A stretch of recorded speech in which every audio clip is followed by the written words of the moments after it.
Welcome to MedEvidence, where we help you navigate the truth behind medical research with unbiased, evidence-proven facts, powered by Encore Research Group and hosted by cardiologist and top medical researcher, Dr. Michael Koren.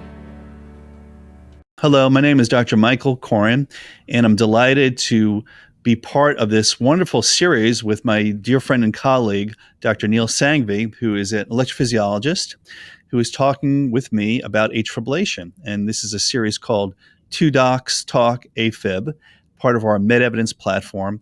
And we've been having just a fabulous and fun and educational discussion about managing atrial. And in the last segment, we talked a lot about a hypothetical soccer player who was diagnosed with atrial that had a lot of issues with regard to anticoagulation and managing the arrhythmia, and ultimately making sure that this person did not miss penalty kicks on the field because of atrial, which was the proximal cause of his referral.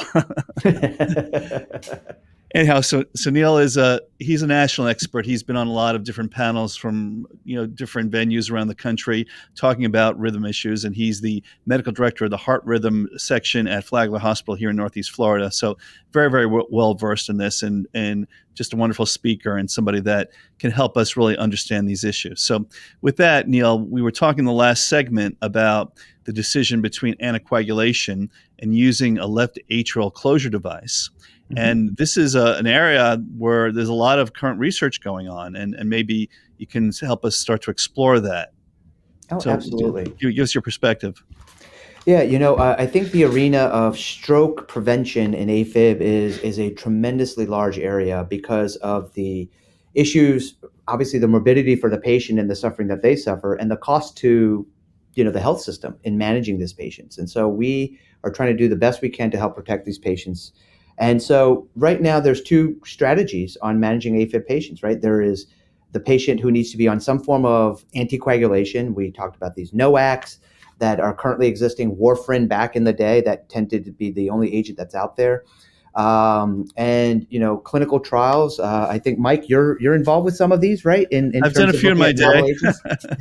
Just a little bit, right? Involving alternative ways of looking at delivery of anticoagulation for these patients, and so, I think the area of research is ripe in this arena. There's some monoclonal antibodies that I believe that are being explored right now in this arena to see if there's easier ways of delivering anticoagulation. So right now we're required to dose patients on a daily or twice daily basis with a regimen to try to help get them the anticoagulation that they need, and that comes with its own baggage, right? You got to remember, I got to take my pill. Did I take it today? Did I take it yesterday? And so some ease of therapy might be an issue, and so there's research going on in that arena. I'm gonna dive in a little bit on the other side of it right now, which is that left atrial appendage closure, which we were talking about, that pouch closure. As of today, its indication is mainly for patients who are considered to be not candidates for long-term anticoagulation because of risk profiles, right? That patient that falls, that patient who's active. Right. But what we're learning is that its effectiveness is quite powerful, and that perhaps it really ought to be not simply meant for the patient who's excluded from anticoagulation, but rather a choice for the patient who doesn't want anticoagulation, right? So the patient who says, yeah, I understand, I have a risk of stroke and I need something to treat that risk. Perhaps I could be considered for this implantation of a device versus being on a day-to-day anticoagulant. So the Watchman device, which is a Boston Scientific device, they have a trial called the Champion trial right now, which is enrolling patients, looking at effectively patients who are considered for anticoagulation and then randomizing them to say, okay, you stay on anticoagulation, you get the Watchman, and we're going to see what happens. And the goal is to show that the rate of stroke is no different whether you're on a blood thinner every day or if you got the device put in, Right. So that's going on, as a therapy. I'm going to break that down a little bit more with you because you brought up a lot of really, really good things and research questions. And I have to prevent myself from getting too nerdy here, but a little bit of background will probably be helpful for people who are listening in on us. So just to remind everybody in the medical field and people in the non-medical field is that we develop clots through this coagulation cascade. and there are a number of different factors, and we use these numbers to describe all the different factors. And warfarin, or Coumadin, which we mentioned, which was originally developed as rat poison in Wisconsin, based on cattle that were eating certain types of grass and having bleeding problems, which is really interesting trivia and interesting ways of looking how drugs are developed. But nonetheless, that particular drug hits a lot of these clotting factors non-specifically. And the newer drugs are now looking at factors very, very specifically. And the NOACs, or the novel anticoagulation agents that we were just talking about, often hit factor 10. But there's also other factors that lead to the development of something called thrombus, which is required for a blood clot, that may be better targets for anticoagulation than what we have currently on the market. So one of the clinical trials that we're doing now is looking at something called factor 11 that we hope is more specific for preventing thrombus, but less likely to cause bleeding that may come from your glass cutter person or other people that are involved in day-to-day activities, including soccer, that may put people at risk for bleeding complications or very bad bruising. Mm-hmm. So from the medical standpoint, we're trying to get better and better drugs to get those coagulation factors that are very specific for thrombus or clot that would form in the heart, and less specific for other things. And then that is being weighed against this concept of using devices. So just to make sure that people understand that point of view. So again, take that information and give us a little bit more insight clinically. You mentioned this a little bit before in the previous segment, but will there be people, over the long run that you think ultimately would be better for one approach or the other? Also realizing that atrial fibrillation is one form of developing clots, but there are certainly other medical diseases out there that are associated with the same risk factors of atrial fibrillation that also form clots. Right. Yeah. No, I think we need both therapies, and we absolutely need both strategies. The A-Fib patients specifically, there are people who just don't like the idea of having something inside their hearts, right? And so they want to be protected, but they don't want a device. That's your anticoagulation patient that may benefit from whatever anticoagulant that's of use in the market at that time, right? Whether it be the current NOACs or some of the things that are being researched as we just touched on. And then there are going to be patients who say, I want simplicity and I wish to have as minimal amount of meds that I could possibly be on.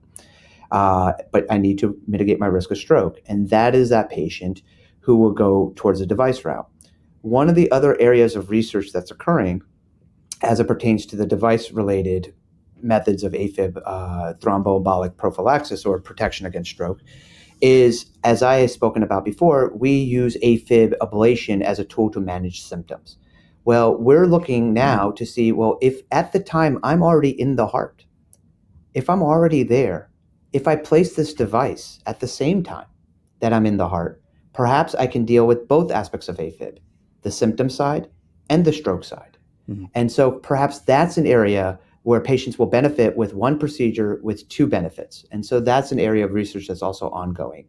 But you're absolutely right. Anticoagulation, or anticoagulants, more specifically, are not going away.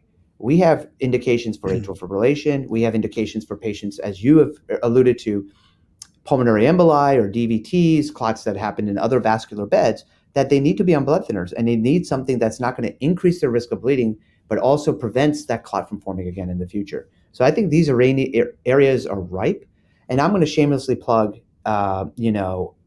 research and your organization specifically. We need patients to participate, because the therapies we have today is because of the generosity and willingness of other patients to participate in trials to give us the therapies that we have today. And so we need patients today to help us move that needle and to somewhere better, right? And I think it's participation through research that gets us there, right? And it's the trials that you're participating in or others that we've done in other arenas.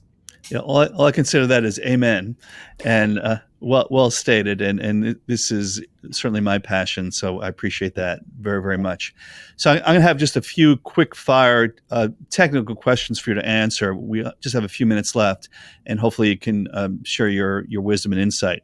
So explain to people what actually happens if you put a device in with the goal of not using anticoagulation. Does that mean that from day one you're off of anticoagulant, or how does that work? Explain that to people, that transition. Absolutely. Yep. So great question. So the delivery of the device itself, it's performed, as I mentioned, what we call percutaneously. It's done through a vein in the leg. There's no cutting involved. Takes about 30 to 40 minutes to do, generally speaking. The moment the device is deployed, its purpose is to act as a scaffold so the inner lining of the heart can overgrow it. And so there's always some inherent risk that a clot could form on the device early on. So we're not completely off anticoagulation, but what we're able to do is quickly downgrade. And so typically patients are on your agent of choice, whether it be warfarin or one of the NOACs. They'll come in, they have the procedure done. We're often immediately able to downgrade to an aspirin and something called clopidogrel, which is a milder form of anticoagulation. They'll continue at the moment, continue for 6 months, and then they're just on a baby aspirin after that, which has a much lower risk of bleeding than any of the potent agents. We spoke of clinical research. One of the other areas that's being explored right now is, can we accelerate the elimination of the blood thinning? So maybe rather than waiting 6 months, is it just 3 months that we need for that combination therapy? And there's even another trial going on to decide whether we even need the aspirin long term. Perhaps we don't need anything at all. So that's the areas of research that are ongoing in that space. Interesting. So thank you for that answer. The next thing that I get a lot is my atrial fibrillation patients ask me, is this congenital in any way? Is there a genetic predisposition to atrial fibrillation? And if there is, what do we need to do for family members? Yeah, that's a much more difficult question. I think genetics comes into play in the patient that is very young, and that shows up with A-Fib. There is some concern that there's some thought that there is some genetic predisposition. Screening becomes very difficult, quite frankly, because A-Fib, as I mentioned previously, is very prevalent. And in the majority of our patients who are showing up to your clinic or my clinic, they're much older and they tend to have other comorbidities, high blood pressure, obesity, and so forth. And it's hard to blame genes when you have other risk factors that are coming in. So generally speaking, from a familial standpoint, there isn't any strong screening that I tend to recommend, except for, if there's concern, there are those wearable devices that we talked about before that patients can utilize to kind of screen themselves, including the watches that exist out there today. There's and again, I receive no reimbursement from these companies, but on TV, you'll see something called CardioMobile, which is another device that one can utilize to kind of pair with their phone and they can screen themselves. But the most important thing is it's identifying the problem in the individual, knowing what risk factors are so they can help inform their family members to avoid the risk factors, and then and dealing with the risk factors of the patients themselves. Yeah. And the issue of identifying atrial fibrillation is a huge area of research interest right now, particularly using artificial intelligence, and whether or not there are certain warning arrhythmias that predict, even amongst patients with atrial fibrillation, who's going to have more serious complications. Mm-hmm. So just fascinating stuff, particularly in the AI world.